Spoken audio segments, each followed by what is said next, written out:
अस्सलाम वालेकुम जी, it's me dietitian Sania और उम्मीद करती हूँ कि आप सब लोग खैरियत से होंगे।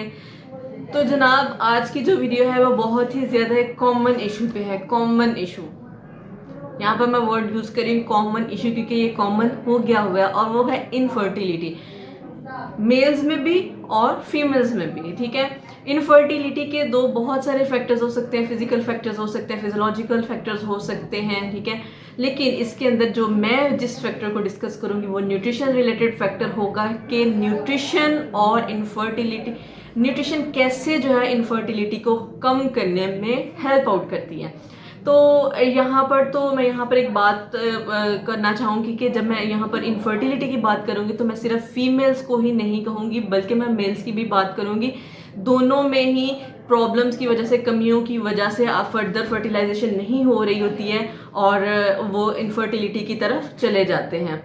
तो देखिए, ये जो मसला है ना, ये बहुत पाकिस्तान में अगर देखा जाए तो बहुत ज़्यादा कॉमन होता जा रहा है। इसकी दो रीजंस हैं। ठीक है, पहली बात तो ये है कि ओबेसिटी, बोथ मेल्स और फीमेल्स दोनों में ओबेसिटी जो होती है ना, वो इनफर्टिलिटी की वजह बनती है। ठीक है, अगर उस केस में ओबेसिटी जो होती है, मतलब फीमेल्स की अगर बात करें तो उनमें एक सिचुएशन क्रिएट कर देती है जिसको पॉलीसिस्टिक ओवरी सिंड्रोम कहते हैं। ठीक है, ये एक सिंड्रोम है, एक प्रॉब्लम है जिसकी वजह से एग्स जो हैं वो प्रॉपरली रिलीज नहीं हो पाती ओवरी से, और फिर जब एग्स नहीं रिलीज होंगे तो फर्टिलाइजेशन ही नहीं होगी।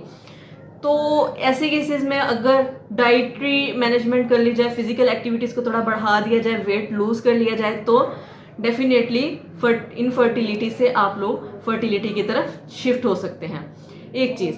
दूसरी बात ये कि जब बात की जाए, जहाँ पर बात करनी है ओवरवेट की, वहाँ पर अंडरवेट की भी बात करना लाजम हो जाता है। देखिए, जिन खवातीन में, जिन फीमेल्स में उनका BMI जो ओवर 20 से लेस देन होता है ना, उनमें भी एक सिचुएशन क्रिएट हो जाती है जिसको एन एवोल्यूशन कहते हैं। उसमें एग जो है वो रिलीज नहीं हो रहा होता ओवी से, और उस वजह से फर्टिलाइजेशन नहीं हो रही होती। अब देखें, ये तो बात की अंडरवेट जब फीमेल्स होती हैं। तो मैंने कई बार बल्कि बार बार अपनी वीडियोस में एक चीज़ का जिक्र किया है कि जब पाकिस्तान के सिनेरियो की बात की जाए तो यहाँ पर मर्द और ख़वातीन, बच्चे, बूढ़े, सब जो है ना, उनमें माइक्रोन्यूट्रिएंट डेफिशिएंसी एग्जिस्ट करती है। अब माइक्रोन्यूट्रिएंट डेफिशिएंसी जो है वो बहुत ही ज़्यादा है पाकिस्तान में। ठीक है, मैक्रोन्यूट्रिएंट्स में डेफिशिएंसी बहुत कम पाई जाती है, लेकिन पाई जाती है।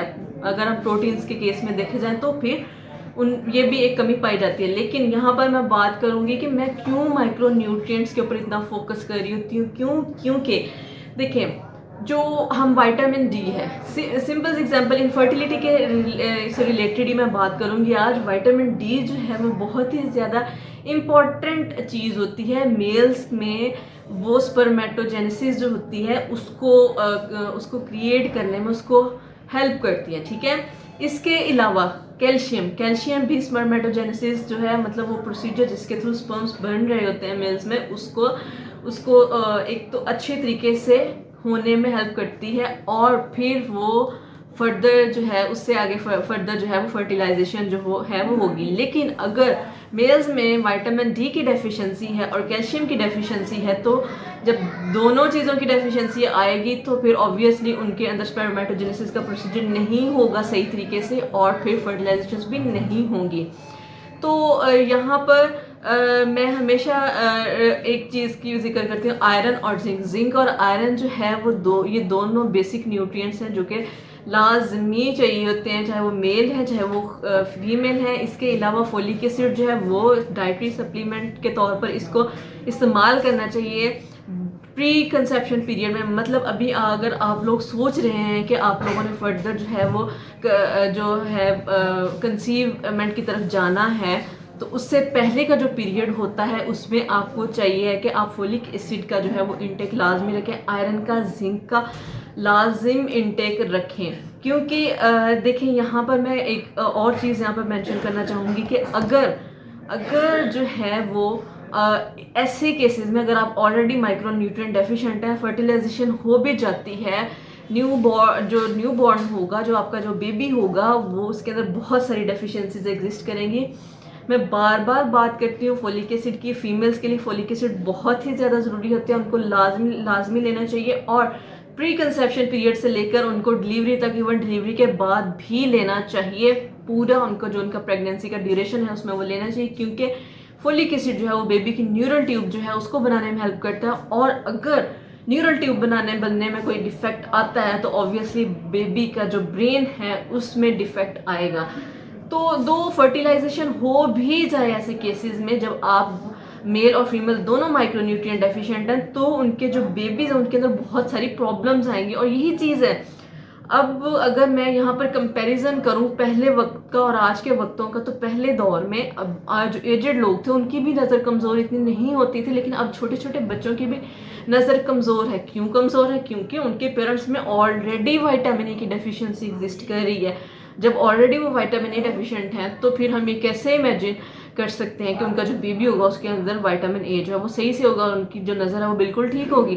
तो जितनी कमियां, ये देखें, ये जो डेफिशिएंसीज है ना, मैं पहले भी कहा कि ये नस्ल दर नस्ल ट्रांसफ़र हो रही हैं, हम लोग विरासत में ये दे रहे हैं।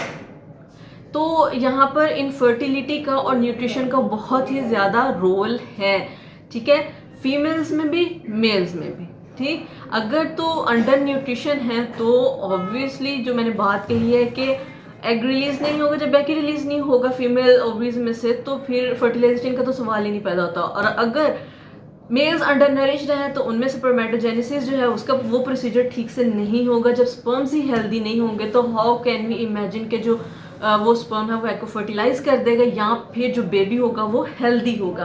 तो जो न्यूट्रिशनल डेफिशिएंसीज है ना, ये बहुत सारी प्रॉब्लम्स को जन्म दे रही हैं, बहुत सारी प्रॉब्लम्स को क्रिएट कर रही हैं, उनमें इनफर्टिलिटी भी एक कॉमन इशू है। तो आई थिंक अब आप लोग जो हैं बहुत ही ज़्यादा कम्प्लेक्सिटी की तरफ अपने आप को मत धकेलें।